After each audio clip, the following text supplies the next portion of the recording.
Assalamualaikum warahmatullahi wabarakatuh.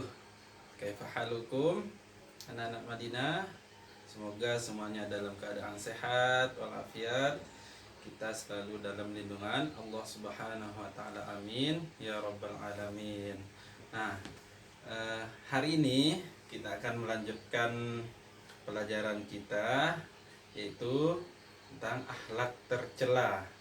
Sebelumnya kita sudah membahas akhlak tercela yang pertama yang di pertemuan sebelumnya, yaitu durhaka kepada orang tua. Nah, kali ini kita akan membahas tentang akhlak tercela, iri, dengki, dan khianat. Nah, sebelumnya ada yang tahu apa artinya akhlak tercela? Kita ulangi dulu pelajaran yang kemarin. Nah, akhlak tercela yaitu akhlak atau perbuatan buruk yang tidak disukai oleh Allah dan Rasulnya. Kalau sudah perbuatan buruk dan tidak disukai oleh Allah dan Rasulnya, berarti kita harus jauh-jauh, kita harus menjauhi perbuatan tersebut. Nah, langsung saja ya. Yang pertama, kita akan membahas tentang iri hati dan dengki, atau kalau bahasa Arabnya itu hasad, ya. Nah, kenapa hasad termasuk iri dengki? Ada yang tahu apa artinya hasad atau dengki? Artinya adalah seseorang merasa tidak senang akan nikmat yang Allah berikan kepada orang lain, dan dia ingin nikmat itu berpindah kepadanya. Misalnya si A dan si B. Si A, nah si A ini yang iri hati, si B punya mobil misalnya. Terus si A ini, wah, kenapa dia yang harus punya mobil, harusnya saya. Nah, dia ini ada rasa iri, dengki di hatinya. Jadi dia akan melakukan segala hal agar mobil itu jadi punya dia, bisa dengan mencuri, dicuri mobilnya biar dia yang punya mobil itu. Nah, itu tidak boleh. Jadi bagaimana cara kita terhindar dari sifat hasad ini?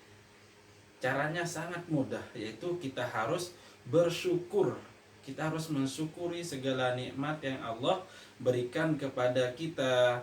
Mau nikmat sekecil apapun, nikmat apalagi yang insyaallah rizki yang lebih besar, kita harus lebih bersyukur.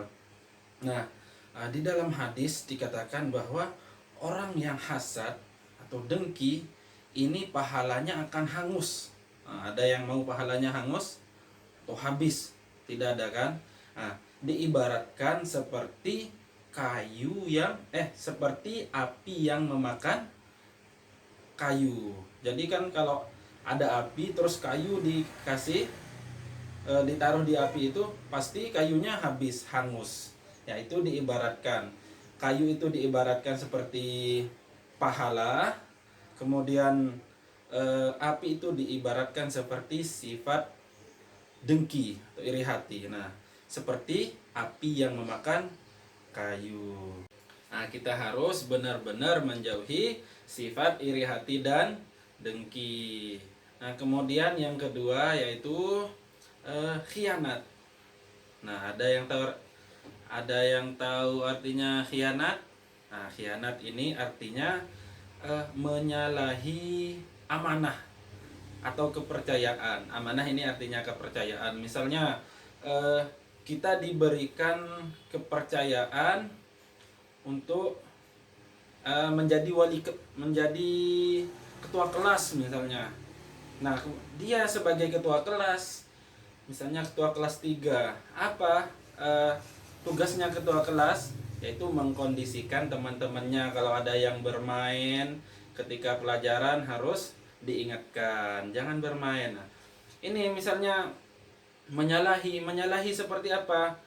Dia ketua kelas, terus ada temannya yang bermain, nah dia ikut bermain. Nah, ini namanya menyalahi amanah atau kepercayaan. Nah, jadi kita harus benar-benar bertanggung jawab terhadap kepercayaan yang diberikan kepada kita. Nah, khianat ini termasuk dari perbuatan orang-orang munafik. Nah, ciri-ciri orang munafik ada 3. Yang pertama, Apabila ia berkata, ia berbohong. Yang kedua, apabila ia berjanji, ia mengingkari. Nah, yang ketiga, apabila dia diberi amanah atau kepercayaan, ia berkhianat.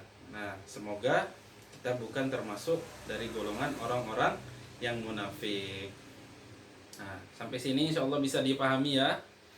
Oke, baiklah. Kita tutup dengan doa kafaratul majelis.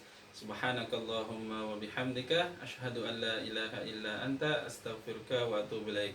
Assalamualaikum warahmatullahi wabarakatuh.